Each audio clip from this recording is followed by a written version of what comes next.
ಯಾರ್ಯಾರು ಬಂದಿದ್ದಾರೆ? ಧಾರ್ತರಾಷ್ಟ್ರಸ್ಯ ದುರ್ಬುದ್ಧೇ ಯುದ್ಧೇ ಪ್ರಿಯಚಿಕೀರ್ಷವ. ಅವನ್ ದುರ್ಬುದ್ಧಿ ದುರ್ಯೋಧನ. ಅಂಥ ದುರ್ಬುದ್ಧಿಯಾದ ದುರ್ಯೋಧನನಿಗೂ ಸಹಾಯ ಮಾಡ್ಲಿಕ್ಕೆ ಅಂತ ಇಚ್ಛೆ ಪಟ್ಟು ಬಂದವ್ರು ಯಾರ್ಯಾರು ಒಂದ್ಸಲ ನೋಡ್ತೇನೆ. ಯಾರ್ಯಾರು ಬಂದಿದ್ದಾರೆ ಅನ್ನೋದು ಮೊದಲೇ ಗೊತ್ತಿರ್ತದೆ ಅರ್ಜುನನಿಗೆ. ಆ ರಣರಂಗ ಶುರುವಾಗುವಾಗ ಅಲ್ಲಿ ನೋಡ್ಬೇಕು, ರಣರಂಗದಲ್ಲಿ ಯಾರ್ಯಾರು ತಮ್ಮ ಕಡೆ ಇದ್ದಾರೆ, ಯಾರ್ಯಾರು ಅವ್ರ ಕಡೆ ಇದ್ದಾರೆ, ಸೈನ್ಯ ಜಮಾವಣೆ ಆದಾಗಲೇ ಗೊತ್ತಾಗಿದೆ. ಅಂದ್ರೆ ಆ ಕಡೆ ಸೇರಿರ್ತಾರೆ.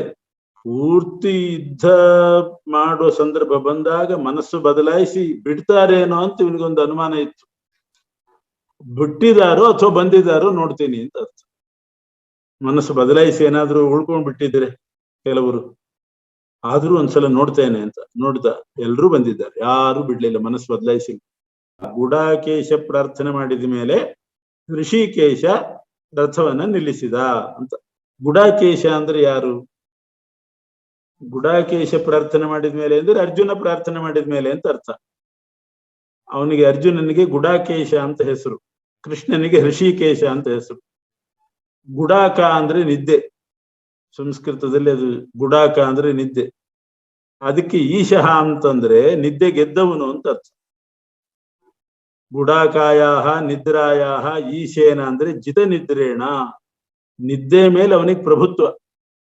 ಉಳಿದವ್ರಿಗೆ ಹಾಗಲ್ಲ, ನಿದ್ದೆಗೆ ಪ್ರಭುತ್ವ ನಮ್ಮ ಮೇಲೆ, ಬೇಡ ಅಂದ್ರೂ ಬರ್ತದೆ. ಅವನಿಗೆ ಹಾಗಲ್ಲ, ನಿದ್ದೆ ಗೆದ್ದವನು, ಅದಕ್ಕೆ ಗುಡಾಕೇಶ ಅಂತ ಕರೀತಾರೆ. ಋಷಿಕೇಶ ಅಂದ್ರೆ ಇಂದ್ರಿಯ ಪ್ರೇರಕ, ಋಷಿಕ ಅಂದ್ರೆ ಇಂದ್ರಿಯಗಳು ಪ್ರೇರಕ. ಗುಡಾಕೇಶನಿಂದ ಪ್ರಾರ್ಥಿತನಾದ ಋಷಿಕೇಶನಾದ ಕೃಷ್ಣನು ಬಲದ್ವಯ ಮಧ್ಯೆ, ಎರಡು ಸೈನ್ಯದ ಮಧ್ಯದಲ್ಲಿ ಭೀಷ್ಮದ್ರೋಣ ಪ್ರಮುಖತಃ ಅಂತ ಮುಂದಿದೆ, ಅದನ್ನ ಇಲ್ಲಿ ಅನ್ವಯ ಮಾಡ್ಕೋಬೇಕು. ಭೀಷ್ಮ ಮತ್ತು ದ್ರೋಣರ ಎದುರಿಗೆ, ಎರಡು ಸೈನ್ಯದ ಮಧ್ಯದಲ್ಲಿ ಇನ್ನೆಲ್ಲಾದ್ರೂ ನಿಲ್ಲಿಸಬಹುದಾಗಿತ್ತು, ಭೀಷ್ಮದ್ರೋಣರ ಎದುರಿಗೆ ತಂದು ನಿಲ್ಲಿಸಿದ್ದಾನೆ ಕೃಷ್ಣ ರಥವನ್ನ. ಅವರನ್ನು ನೋಡಿ ಅವನಿಗೆ ಇನ್ನಷ್ಟು ದುಃಖ ಬರ್ಲಿ, ವಿಷಾದ ಬರ್ಲಿ, ತಾನು ಉಪದೇಶ ಮಾಡಬೇಕು ಅಂತ.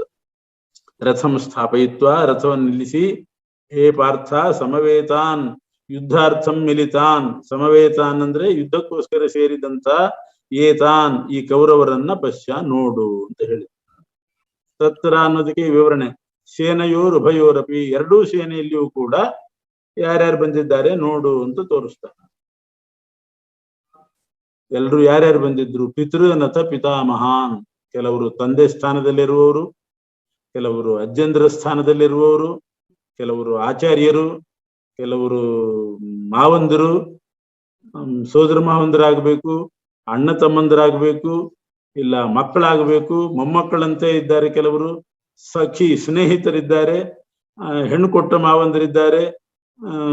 ಇವರೆಲ್ಲರೂ ಕೂಡ ಬಂದಿದ್ದಾರೆ ಯುದ್ಧಕ್ಕೆ. ಎಲ್ಲ ಸ್ವಜನ್ರೇ, ಬೇರೆ ಯಾರೂ ಅಲ್ಲ, ಎಲ್ಲ ಬಂಧುಗಳೇ.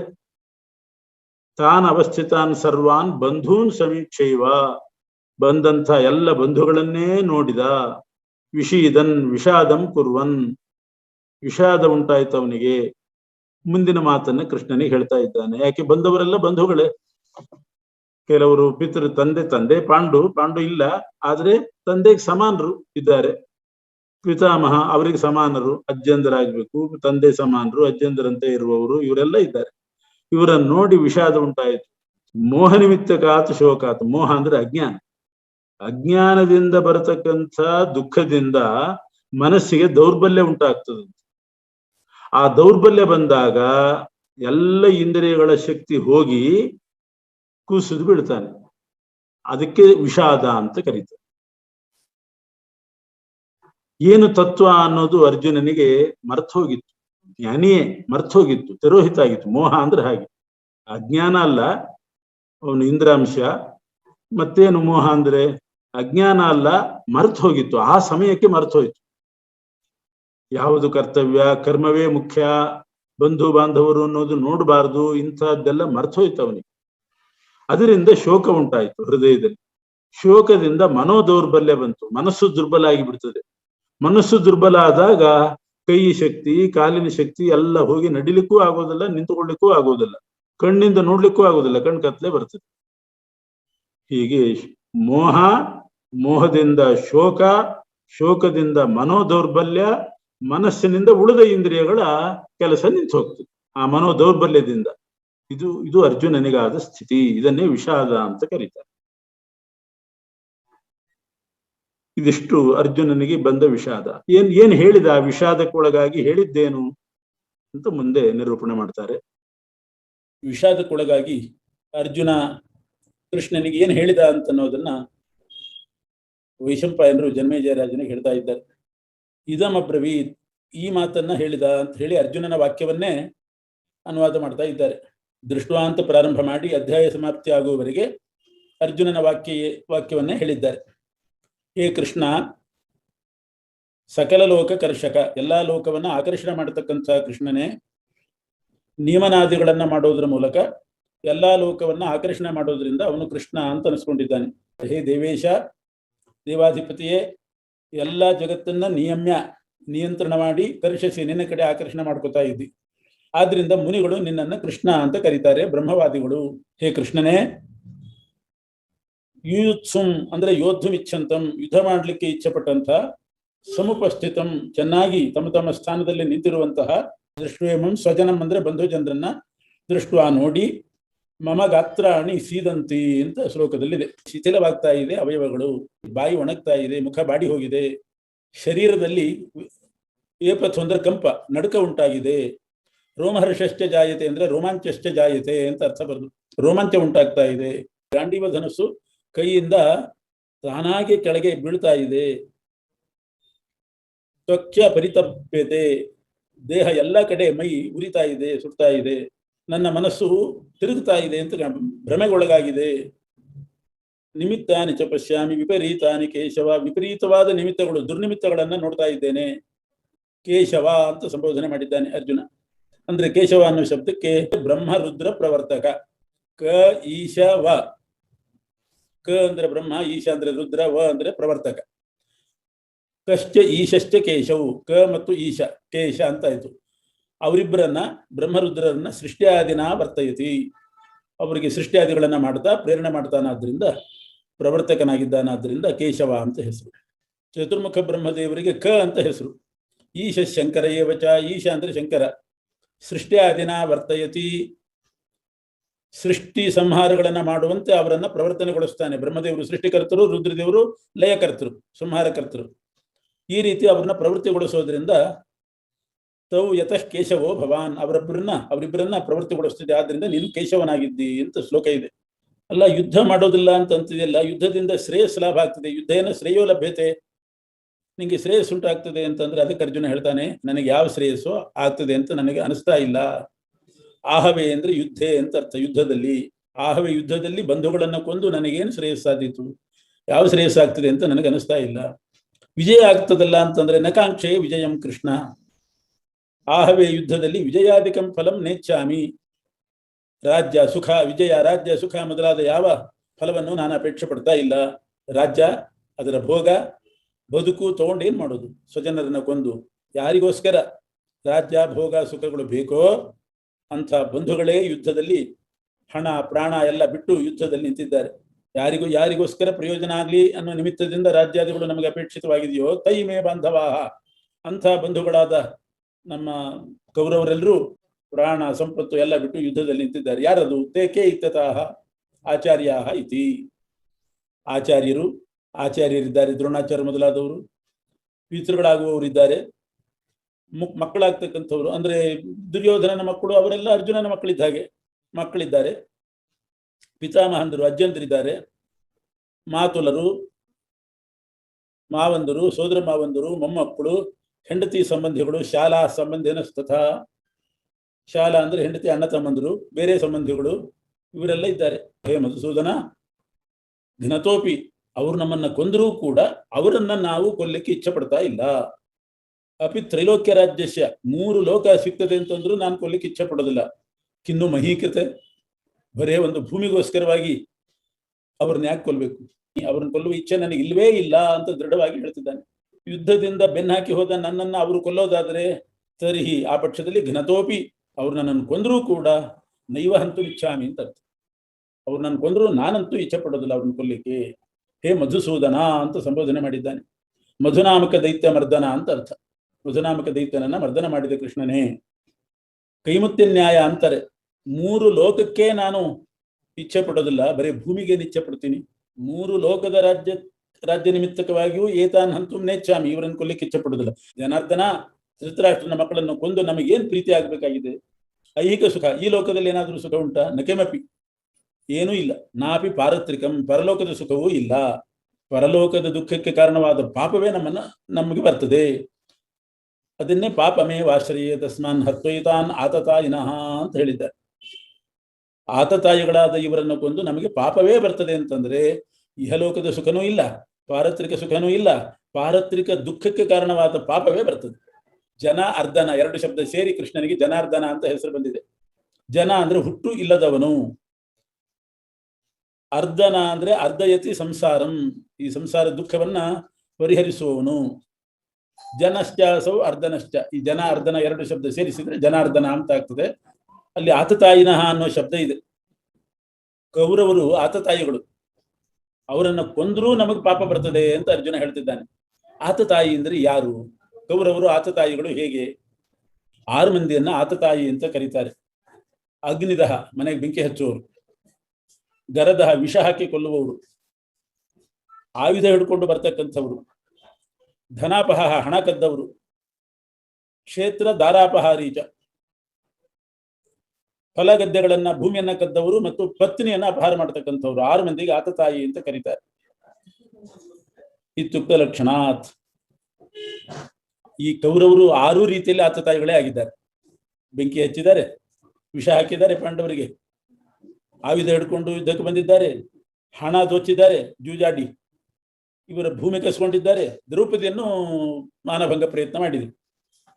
ಇಂಥ ಆತತಾಯಿಗಳನ್ನು ಕೊಂದರೂ ಪಾಪ ಬರ್ತದೆ. ಆದ್ದರಿಂದ ನಮ್ಮ ಬಂಧುಗಳಾದ ಧೃತರಾಷ್ಟ್ರನ ಮಕ್ಕಳನ್ನ ಕೊಲ್ಲಿಕ್ಕೆ ನಾವು ಅರ್ಹರಲ್ಲ.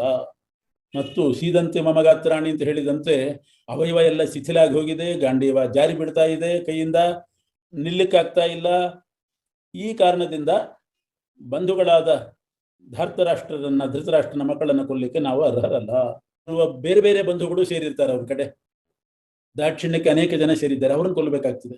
ಈಗ ದುರ್ಯೋಧನಾದಿಗಳು ಬೆಂಕಿ ಹಚ್ಚಿದ್ದಾರೆ, ಭೀಷ್ಮ ದ್ರೋಣಾದಿಗಳು ಹಚ್ಚಿದಾರ? ಪಾಂಡವರ ಮನೆಗೆ ಬೆಂಕಿ ಹಚ್ಚಿದಾರ? ಇಲ್ಲ. ಆದ್ರೆ ಅವರ ಕಡೆ ಸೇರಿದಾರಲ್ಲ. ಆತತಾಯಿಗಳಾದ ಬೆಂಕಿ ಹಚ್ಚಿದ, ವಿಷ ಹಾಕಿದ ದುರ್ಯೋಧನಾದಿಗಳನ್ನು ಕೊಲ್ಲುವಾಗ ಅವರನ್ನು ಕೊಲ್ಲುವ ಪ್ರಸಂಗ ಬಂದೇ ಬರ್ತದೆ. ಆದ್ರಿಂದ ಬೇಡ ಅಂತ ಅಭಿಪ್ರಾಯ ಅರ್ಜುನನ್. ಅಲ್ಲ, ಅವರು ಬೆಂಕಿ ಹಚ್ಚದೇ ಇದ್ರೂ ಕೂಡ ಬೆಂಕಿ ಹಾಕಿದ ದುರ್ಯೋಧನಾದಿಗಳ ಕಡೆ ಸೇರಿದಾರಲ್ಲ, ಅದೇ ತಪ್ಪು. ಅವ್ರ ಕಡೆ ಸೇರಿದ್ರಿಂದ ಅವ್ರನ್ನ ಕೊಂದ್ರೂ ದೋಷ ಇಲ್ಲ, ಪಾಪ ಇಲ್ಲ. ಅವ್ರ ಪಕ್ಷಕ್ಕೆ ಹೋಗಿದ್ದಾರೆ ಅಂತಂದ್ರೆ ಅವ್ರನ್ನ ಕೊಂದು ಬಿಟ್ರೆ ಆ ಬಂಧುಗಳ ಜೊತೆಗೆ ಸಂಭಾಷಣೆ, ಅವರ ದರ್ಶನ, ಸ್ಪರ್ಶನ, ಮಾತು, ಕತೆ ಎಲ್ಲ ನಿಂತು ಹೋಗ್ತದೆ. ನಾವು ಒಂಟಿಗಳಾಗಿ ಬಿಡ್ತೇವೆ. ಆದ್ರಿಂದ ಏನು ಸುಖ ಬಂತು? ಆ ಸ್ವಜನರು ಅವರಾದ್ದರಿಂದ ಭೀಷ್ಮಾದಿಗಳು, ಅವರ ದರ್ಶನ, ಸ್ಪರ್ಶನ, ಸಂಭಾಷಣ ಎಲ್ಲ ನಿಂತು ಹೋಗ್ತದೆ. ಅದರಿಂದ ಕಥಂ ಸುಖಿನ ಶ್ಯಾಮ ಅಂದ್ರೆ ಭವೇಮ, ನಾವು ಹೇಗೆ ಸುಖಿಗಳಾದೆವು?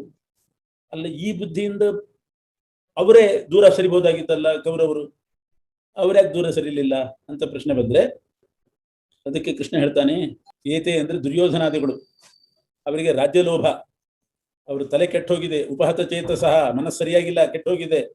ಅಂದ್ರೆ ನಷ್ಟ ಧರ್ಮಜ್ಞಾನ, ಧರ್ಮದ ಜ್ಞಾನವೇ ನಾಶ ಆಗಿ ಹೋಗಿದೆ ಅವರಿಗೆ, ಲೋಭದಿಂದಾಗಿ, ರಾಜ್ಯ ಲೋಭದಿಂದಾಗಿ. ಆದ್ರಿಂದ ಬಂಧುಗಳನ್ನ ಕೊಂದ್ರೆ ಏನ್ ಪಾತಕ ಅಂತ ಅನ್ನೋದ್ರ ಬಗ್ಗೆ ಅವರಿಗೆ ಯೋಚನೆನೇ ಇಲ್ಲ.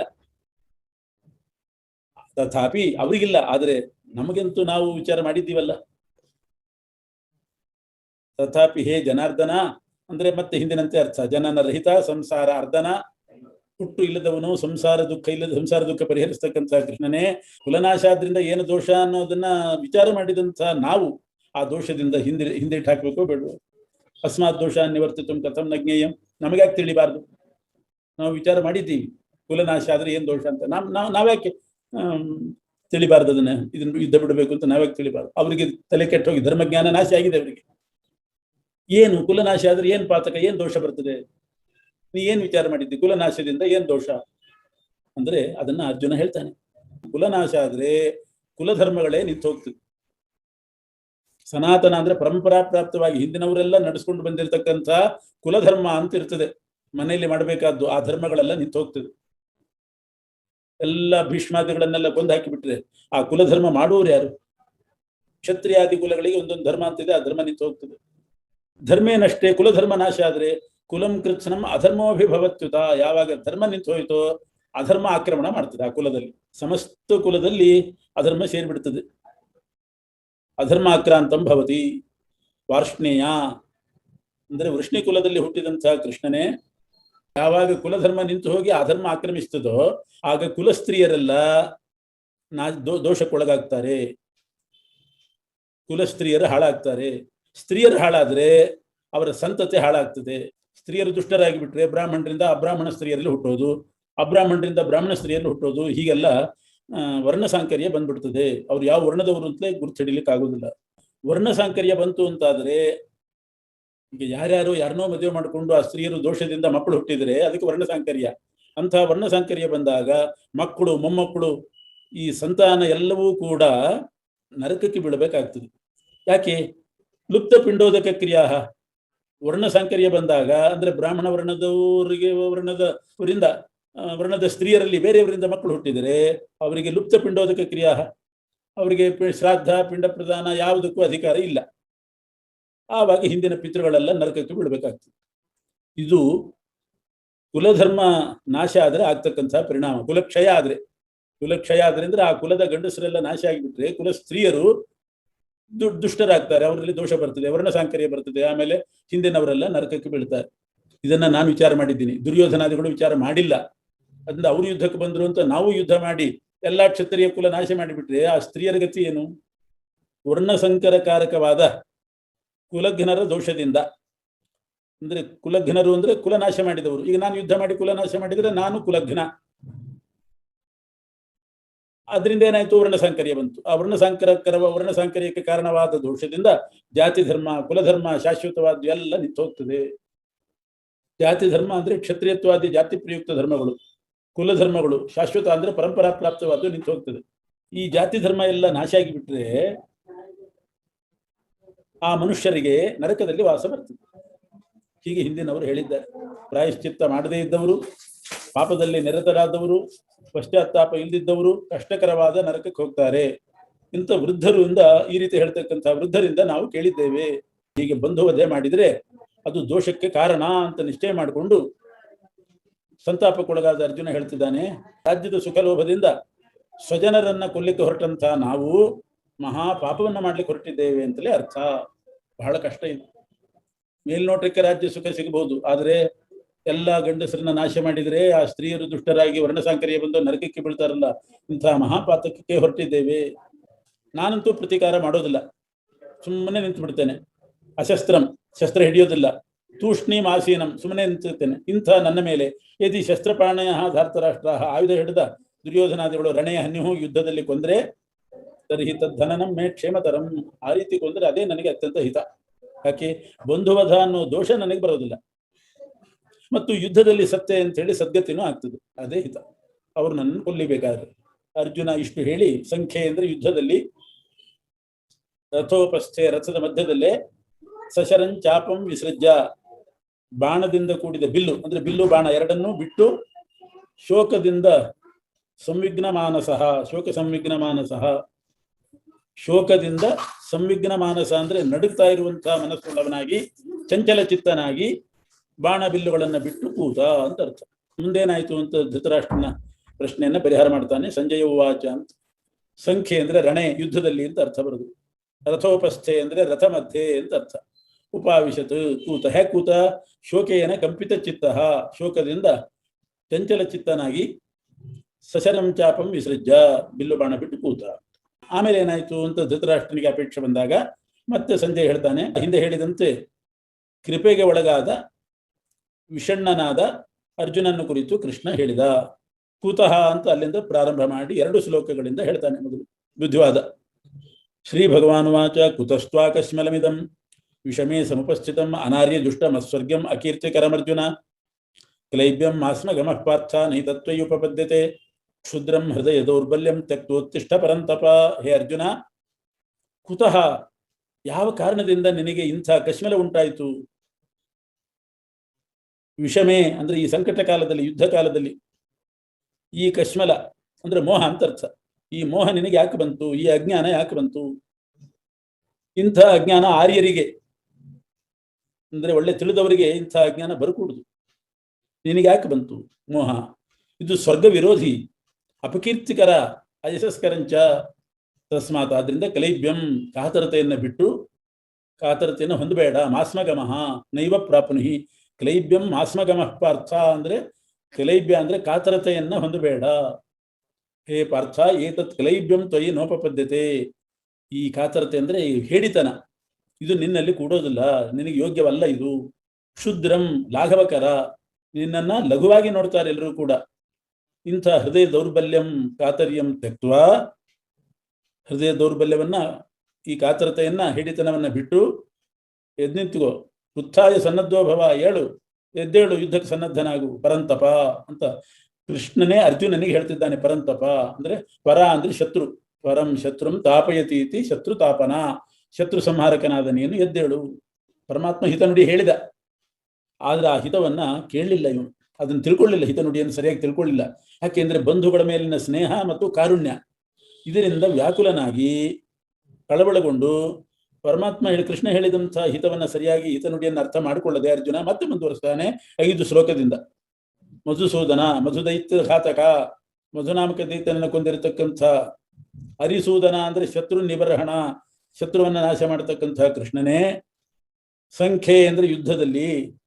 ಭೀಷ್ಮಂ ದ್ರೋಣಂ, ಭೀಷ್ಮ ಮತ್ತು ದ್ರೋಣಾಚಾರ್ಯನ ಅಹಂ ನಾನು ಕಥಂ ಹೇಗೆ, ಇಶುಭಿಹಿ ಪ್ರತಿಯೋತ್ಸಾಮಿ, ಬಾಣದಿಂದ ಅವ್ರ ಎದುರಿಗೆ ನಿಂತುಕೊಂಡು ಹೇಗೆ ಯುದ್ಧ ಮಾಡಲಿ. ಯಾಕೆಂದ್ರೆ ಕುತಃ ಯತಸ್ಥೋ ಪೂಜಾರ್ಹ, ಅವರು ಪೂಜಾರ್ಹರು ನನಗೆ, ಅಂಥವ್ರ ಮುಂದೆ ಬಾಣ ಹಿಡ್ಕೊಂಡು ನಾನು ಹೇಗೆ ಬಾಣ ಪ್ರಯೋಗ ಮಾಡಲಿ. ಈಗ ಭೀಷ್ಮದ್ರೋಣರು ಆ ಕಡೆ ಸೇರಿದ್ದಾರೆ, ಅವರು ಪೂಜಾರ್ಹರು ಹೌದು. ಹಾಗೆ ಅಂತ ನೀನು ಏತದ್ ಅಹನನೇ, ಅವರಿಬ್ಬರನ್ನು ಕೊಲ್ಲದೇ ಇದ್ರೆ ನಿನಗೆ ರಾಜ್ಯ ಸಿಗೋದಿಲ್ಲ. ನಿನ್ನ ದೇಹ ಹೆಂಗೆ ನಡೀತದೆ, ಜೀವನ ಹೇಗೆ ನಡೀತದೆ? ದೇಹ ನಿರ್ವಾಹ ಅಂದ್ರೆ ಜೀವನ ನಿರ್ವಾಹ ನಡೆಯೋದಿಲ್ವಲ್ಲ. ಅಂದ್ರೆ ಅದಕ್ಕೆ ಹೇಳ್ತಾನೆ ಮಹಾನುಭಾವರಾದ ಅಂದ್ರೆ ಭಗವದ್ಭಕ್ತ್ಯಾದಿ ಗುಣ ಸಂಪನ್ನರಾದ ಅಂತ ಅರ್ಥ. ಮಹಾನುಭಾವಾನ್ ಭಗವದ್ಭಕ್ತ್ಯಾದಿ ಗುಣ ಸಂಪನ್ನಾನ್ ದ್ರೋಣಾದಿ ಗುರೂನ್, ದ್ರೋಣ ಮೊದಲಾದ ಹಿರಿಯರನ್ನ ಅಹತ್ವ ಕೊಲ್ಲದೆ ಹೇಗೆ ಬದುಕ್ತಿ ಅಂತ ಕೇಳ್ತೀಯಲ್ಲ. ಇಹ ಅಂದ್ರೆ ಈ ಲೋಕದಲ್ಲಿ ಭೈಕ್ಷಂ, ಭಿಕ್ಷೆಯಿಂದ ಬಂದಂಥ ಅನ್ನವನ್ನು ತಿನ್ನೋದೇ ಮೇಲು, ಭಿಕ್ಷೆ ಬೇಡ್ಕೊಂಡು ಬದುಕೋದೇ ಮೇಲು. ಅವ್ರನ್ನ ರಾಜ್ಯ ಪಡ್ಕೊಂಡು ಅದರಿಂದ ಬದುಕೋದಕ್ಕಿಂತ ಭೀಷ್ಮದ್ರೋಣಾದಿ ಹಿರಿಯರನ್ನ ಕೊಲ್ಲದೆ ಅಂದ್ರೆ ಇಹಲೋಕ, ಈ ಲೋಕದಲ್ಲಿ ಭೈಕ್ಷಂ, ಭಿಕ್ಷೆಯಿಂದ ಬಂದದ್ದನ್ನ ಭೋಕ್ತುಂ, ತಿಂದು ಬದುಕೋದು ಶ್ರೇಯ, ಅದೇ ಶ್ರೇಷ್ಠ. ಯಾಕೆಂದ್ರೆ ಪಾರತ್ರಿಕ ದುಃಖಾಭಾವಾತ್, ಭಿಕ್ಷೆ ಬೇಡಿ ಬದುಕಿದ್ರೆ ಸ್ವಲ್ಪ ದುಃಖ ಆಗ್ಬಹುದು ಈ ಲೋಕದಲ್ಲಿ, ಪರಲೋಕದ ದುಃಖ ಅಂತೂ ಆಗೋದಿಲ್ವೇ, ಅದು ನಿಂತು ಹೋಗ್ತದೆ. ಹಿ ಯತಃ ಅಂತ ಅರ್ಥ. ಪರಲೋಕ ದುಃಖ ಇಲ್ಲ ಆದ್ರಿಂದ ನ ಯೋತ್ಸಾಮಿ, ನಾನು ಯುದ್ಧ ಮಾಡೋದಿಲ್ಲ. ಇದು ಮಾಡಿದ್ರೆ ಪರಲೋಕದ ದುಃಖ ಬರ್ತದೆ. ನ ಕೇವಲಂ ತೇಷಾಂ ಹನನೆ ಪಾರತ್ರಿಕ ದುಃಖಂ, ಭೀಷ್ಮದ್ರೋಣಾದಿಗಳನ್ನು ಕೊಂದ್ರೆ ಪರಲೋಕದ ದುಃಖ ಮಾತ್ರ ಅಲ್ಲ, ಕಿಂತು ಯಹಾಪಿ ಅತಿ ದುಃಖಂ, ಈ ಲೋಕದಲ್ಲೂ ಅತ್ಯಂತ ದುಃಖ. ಅರ್ಥಕಾಮ ಅಂದ್ರೆ ಅರ್ಥಂ ಕಾಮಯಂತೆ ಇತಿ ಅರ್ಥಕಾಮಾಹ, ಅವರಿಗೆ ಹಣ ಬೇಕಾಗಿದೆ, ದುರ್ಯೋಧನ ಕೊಡೋ ಹಣವನ್ನ ಅಪೇಕ್ಷೆ ಪಟ್ಟು ಆ ಕಡೆ ಸೇರಿದ್ದಾರೆ. ಅರ್ಥಕಾಮರಾದಂಥ ಹಿರಿಯರನ್ನ ಕೊಂದು ಅವರು ತೈಹಿ ಭುಜ್ಯಮಾನಾನ್, ಅವರು ಅನುಭವಿಸಬೇಕಾದ ಅದೇ ಭೋಗಗಳನ್ನ ಅವರ ದೇಹದ ರಕ್ತದಿಂದ ಪ್ರತಿಗ್ಧಾನ್, ಪ್ರಕರ್ಷದಿಂದ ರಕ್ತ ಸಿಕ್ತವಾದ ತದೀಯ ಆಸನೇಶು, ಅವರ ಸಿಂಹಾಸನದಲ್ಲೇ ಕೂತು ಅವರು ಅನುಭವಿಸಬೇಕಾದ ಭೋಗವನ್ನ ನಾನು ಹೇಗೆ ಅನುಭವಿಸಲಿ? ಅವರು ಅರ್ಥಕಾಮರು, ಹಣ ಅಪೇಕ್ಷೆ ಇದೆ, ಅಂಥವ್ರನ್ನ ನಾನು ಕೊಂದು ನಾನು ಭೋಗ ಅನುಭವಿಸಬೇಕು.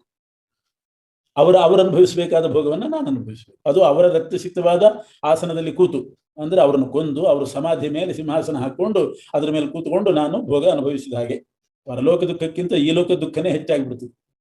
ಯಾಕೆಂದ್ರೆ ಅವರು ಸಮಾಧಿ ಮೇಲೆ ಕೂಡ್ಬೇಕಲ್ಲ, ಸಿಂಹಾಸನ ಹಾಕೊಂಡು ಅವರು ಅನುಭವಿಸಬೇಕಾದನ್ನ ನಾವು ಅನುಭವಿಸಿ, ಒಂದೊಂದು ತುತ್ತು ಬಾಯಿಲಿ ಇಟ್ಟುಕೊಳ್ಬೇಕಾದ್ರೆ ಇದು ಭೀಷ್ಮ ದ್ರೋಣಾದಿಗಳು ಅಪೇಕ್ಷೆ ಪಟ್ಟಿದ್ರು, ಅವರನ್ನ ಕೊಂದು ನಾವು ರಾಜ್ಯ ಹಣ ಕಸ್ಕೊಂಡು ನಾವು ಅನುಭವಿಸ್ತಿದ್ದೇವೆ ಅಂತ ಚುಚ್ಚುತ್ತದೆ ಅಂತ. ಒಂದ್ ವೇಳೆ ಪಾಪ ಬರ್ಲಿ, ಪಾಪ ಬಂದು ಯುದ್ಧ ಮಾಡಿದ್ರಾಯ್ತು, ಪಾಪ ಬಂದ್ರೆ ಬರ್ಲಿ ಅಂತಂದ್ರು, ಯುದ್ಧ ಮಾಡಿದ್ರು ಕೂಡ ಜಯ ಸಂದಿಗ್ಧಯೇವ, ಜಯಿಸ್ತೇವೆ ನಾವು ಅಂತ ಅನ್ನೋದು ಸಂದಿಗ್ಧನೆ. ನಮ್ಮಿಬ್ಬರ ಮಧ್ಯದಲ್ಲಿ, ಕೌರವರ ಪಾಂಡವರ ಮಧ್ಯದಲ್ಲಿ, ನಹ ಅಸ್ಮಾಕಂ, ನಹ ಅಂದ್ರೆ ನಮಗೆ, ದ್ವಯೋರ್ ಮಧ್ಯೆ ಅಂದ್ರೆ ಇದು ಜಯ ಅಥವಾ ಪರಾಜಯ, ಇವೆರಡರ ಮಧ್ಯದಲ್ಲಿ ಯಾವುದು ಹೆಚ್ಚಾಗಿ ನಮಗೆ ಬರ್ತದೆ ಅನ್ನೋದೇ ನಮಗೆ ಗೊತ್ತಿಲ್ಲ. ಈಗ ಸಂದಿಗ್ಧ ಆಗಿದೆ, ಅವರನ್ನ ನಾವು ಗೆಲ್ತೇವೋ ಅಥವಾ ನಮ್ಮನ್ನೇ ಅವ್ರು ಗೆಲ್ತಾರೋ, ಇವೆರಡರ ಮಧ್ಯದಲ್ಲಿ ಯಾವುದು ಆಗ್ತದೆ ಅನ್ನೋದು ನಮಗೆ ಈಗ ಗೊತ್ತಿಲ್ಲ, ಸಂದಿಗ್ಧವಾಗಿದೆ. ಒಂದು ವೇಳೆ ನಮಗೆ ಜಯ ಬಂತು ಅಂತಾದರೂ ಕೂಡ ಕೊನೆಗೆ ವಿಚಾರ ಮಾಡಿದ್ರೆ ಅದು ಪರಾಜಯನೇ. ಜಯ ಬಂದರೂ ಪರಾಜಯನೇ. ಯಾಕೆ? ಯಾನೇವ ಹತ್ವಾ ನಚಿತಿ ವಿಷಾಮಃ. ಜಯ ಗಳಿಸಿದ್ವಿ, ಅದನ್ನು ಯಾರಿಗೆ ಹಂಚಬೇಕು? ಆ ರಾಜ್ಯ ಸಂಪತ್ತು ಯಾರಿಗೆ ಹಂಚಬೇಕು? ಅವರಾರು ಇಲ್ಲ, ಎಲ್ಲರನ್ನೂ ನಿರ್ನಾಮ ಮಾಡಿ ನಾವು ಹಣ ಸಂಪಾದನೆ ಮಾಡಿದರೆ ಏನ್ ಮಾಡ್ಬೇಕು? ಅದನ್ನು ಬಂಧುಗಳು ಯಾರಿದ್ದಾರೆ? ಗುರುಗಳು, ಅಜ್ಜಂದ್ರು, ಅವರಿಗೆಲ್ಲ ಹಂಚಬೇಕು ಅಂದ್ರೆ ಯಾರಿಲ್ಲ. ಆದ್ರಿಂದ ಫಲತಃ ಪರಾಜಯನೇ. ಅಂದ್ರೆ ಮೇಲ್ನೋಟಕ್ಕೆ ಜಯ ಬಂದರೂ ಕೂಡ ಏನ್ ಮಾಡ್ಬೇಕು ಅನ್ನುವಂಥ ಒಂದು ಪ್ರಶ್ನೆ ಚಿಹ್ನೆ ಎದುರುಗಡೆ ಬರೋದ್ರಿಂದ ಅದು ಪರಾಜಯಕ್ಕೆ ಸಮಾನ. ಯಾರನ್ನ ಕೊಂದ್ರೆ ನಮಗೆ ಬದುಕಲಿಕ್ಕೆ ಇಚ್ಛೆ ಬರೋದಿಲ್ಲೋ ಅಂಥ ಕೌರವರು ನಮ್ಮ ಎದುರುಗಡೆ ಇದ್ದಾರೆ, ಬೇರೆ ಯಾರು ಅಲ್ಲ. ಇಂಥ ಕೌರವರೇ ಎದುರುಗಡೆ ಇದ್ದಾರೆ. ಅವರನ್ನ ಕೊಂದ್ಮೇಲೆ ಮತ್ತೆ ನಮಗೆ ಬದುಕೋ ಇಚ್ಛೆ ಬರೋದಿಲ್ಲ. ಅಲ್ಲಿಗೆ ನಾವು ಗೆದ್ರು ಕೂಡ ಸೋತಂಗೆ ಆಯ್ತದ. ಈ ದೋಷದಿಂದ ಏತಾನ್ ಹತ್ವಾ ಕಥಂ ಜೀವಿಷ್ಯಾಮ ಇತಿ. ಹೇಗೆ ನಾವು ಬದುಕಲಿಕ್ಕೆ ಸಾಧ್ಯ? ಕಾರ್ಪಣ್ಯ ದೋಷ ಅಂದ್ರೆ ಅವ್ರ ಮೇಲೆ ಬಹಳ ಕೃಪೆ ಇದೆ, ಅಂಥವ್ರನ್ನ ಕೊಂದು ನಾವು ಹೇಗೆ ಕಥಂ ಜೀವಿಷ್ಯಾಮ ಅನ್ನುವಂಥ ಕೃಪಣತಾ ದೋಷದಿಂದ ನಮ್ಮ ಶೌರ್ಯ ಅನ್ನೋ ಸ್ವಭಾವ ಹೋಗಿಬಿಡ್ತದೆ. ಅರ್ಜುನನಿಗೆ ಅದಾಗಿದೆ. ಈ ಕೃಪಣತಾ ದೋಷದಿಂದ ಶೌರ್ಯವೇ ಕುಂಠಿತ ಆಗಿಬಿಟ್ಟಿದೆ ಅವನಲ್ಲಿ. ಯಾವುದು ಧರ್ಮ ಅನ್ನೋದ್ರಲ್ಲಿಯೂ ಸಂದಿಗ್ಧವಾದ ಮನಸ್ಸುಳ್ಳವನಾಗಿದ್ದಾನೆ. ಅದನ್ನು ಹೇಳ್ಕೊಂಡು ಇಂಥ ನಾನು ಈಗ ಕೃಷ್ಣ ನಿನ್ನನ್ನೇ ಕೇಳ್ತೇನೆ, ಯಚ್ಛ್ರೇಯಸ್ಯಾತ್, ಭಿಕ್ಷಾಟನ ಮತ್ತು ಯುದ್ಧ. ಅವರನ್ನು ಕೊಲ್ಲದೆ ನಾವು ಸೋತು ಭಿಕ್ಷಾಟನೆ ಮಾಡೋಣವೋ ಅಥವಾ ಅವರನ್ನು ಕೊಲ್ಲೋಣವೋ, ಇವೆರಡರ ಮಧ್ಯದಲ್ಲಿ ಯಾವುದು ಶ್ರೇಯಸ್ಕರ ಅನ್ನೋದನ್ನ ನನಗೆ ಹೇಳು. ನಿನಗೆ ನಾನು ಶರಣ ಹೊಂದಿದ್ದೇನೆ, ಪ್ರಪನ್ನನಾಗಿದ್ದೇನೆ ಅಂದರೆ ಶರಣಾಗತನಾಗಿದ್ದೇನೆ. ಶಾಧಿಮಾಂ, ನನ್ನನ್ನ ಶಿಕ್ಷಣ ಕೊಡು, ಏನ್ ಮಾಡ್ಬೇಕು ಅನ್ನೋದನ್ನ ಬೋಧಿಸು. ನನ್ನೇನ್ ಕೇಳ್ತೀಯ ಅರ್ಜುನ? ನೀನೇ ವಿಚಾರ ಮಾಡಿ ನಿನಗೆ ಯಾವುದು ಸರಿ ಅನಿಸ್ತದೋ ಅದನ್ನ ಮಾಡು ಅಂತ ನೀನು ಹೇಳಬಹುದು ಕೃಷ್ಣ ಅಂತ ತಾನೇ ಶಂಕೆ ಮಾಡ್ಕೊಂಡು ಹೇಳ್ತಾನೆ ಅರ್ಜುನ. ನಾನೇ ವಿಚಾರ ಮಾಡಿಕೊಂಡು ತೀರ್ಮಾನ ಮಾಡ್ಕೊಳ್ಳಿಕ್ಕೆ ನನಗೆ ಆಗ್ತಾ ಇಲ್ಲ. ನನ್ನ ಇಂದ್ರಿಯಗಳನ್ನ ಯಚ್ಛೋಷಣಂ ಇಂದ್ರಿಯಾಣಾಂ ಉಚ್ಛೋಷಣಂ ಅತಿಶೋಷಕರಂ ಮದೀಯಂ ಶೋಕಂ ಯತ್ಕರ್ಮ ಅಪನುದ್ಯಾತ್ ಅಪನಯೇ ತದಹಂ ನ ಪಶ್ಯಾಮಿ. ಇಂದ್ರಿಯಕ್ಕೆ ಶೋಷಣ ಅಂದ್ರೆ ಇಂದ್ರಿಯವನ್ನ ಒಣಗಿಸ್ತಕ್ಕಂಥ ಶೋಕ ಏನ್ ಬಂದಿದೆ, ಆ ಶೋಕವನ್ನ ಏನು ಮಾಡಿದ್ರೆ ನಾನು ಕಳ್ಕೊಳ್ಬಹುದು? ಭಿಕ್ಷಾಟನೆ ಮಾಡಿ ಕಳ್ಕೊಳ್ಳೋ ಅಥವಾ ಯುದ್ಧ ಮಾಡಿ ಕಳ್ಕೊಳ್ಳೋ ಆ ಶೋಕವನ್ನ? ಅದು ನನಗೆ ಗೊತ್ತಾಗ್ತಾ ಇಲ್ಲ. ನಹಿ ಪ್ರಪಶ್ಯಾಮಿ. ಆದ್ರಿಂದ ನಿನ್ನನ್ನು ಕೇಳ್ತಿದ್ದೀನಿ. ನಾನೇ ಗೊಂದಲಕ್ಕೆ ಸಿಗಾಕೊಂಡಿದ್ದೀನಿ. ಏನೇ ಆಗ್ಲಿ ಯುದ್ಧನೇ ಅಂಥದ್ದು. ರಾಜ್ಯ ಲಾಭ ಆಗುತ್ತೆ, ಶೋಕ ಹೋಗ್ತದೆ. ಯುದ್ಧನೇ ಮಾಡು ಅಂತಂದ್ರೆ ನನಗೆ ನಿಷ್ಕಂಟಕವಾದ ರಾಜ್ಯ ಸಿಗ್ತದೆ, ಸುರಾಣಾಂ ಆಧಿಪತ್ಯಂ, ದೇವತೆಗಳ ಆಧಿಪತ್ಯನೂ ಸಿಗ್ತದೆ. ಏವಂ ಅಭೀಷ್ಟಂ ಸರ್ವಂ ಅವಾಪ್ಯಾಪಿ. ಇದೆಲ್ಲ ಹೊಂದಿದ್ರೂ ಕೂಡ ಶೋಕ ಹೋಗ್ಬೇಕು. ರಾಜ್ಯ ಬಂದ ಕೂಡಲೇ ಶೋಕ ಏನು ಹೋಗೋದಿಲ್ಲ. ಅವರು ಸತ್ತಿದ್ದಾರೆ ಅನ್ನೋ ಶೋಕ ಹೋಗೋದಿಲ್ಲ. ಹಣ ಕೊಟ್ಬಿಟ್ರೆ ನೀನು ದುಃಖ ಪಡಬೇಡ ಅಂದ್ರೆ ಶೋಕ ಹೋಗ್ತದ? ಆದ್ರಿಂದ ನನಗೆ ಅದು ಗೊತ್ತಾಗ್ತಾ ಇಲ್ಲ. ಅವರನ್ನ ಕೊಂದ್ರೂ ದುಃಖ ಹೇತು. ಯಾಕೆ? ಅವರ ಸಮಾಧಿ ಮೇಲೆ ಸಿಂಹಾಸನ ಹಾಕಬೇಕು.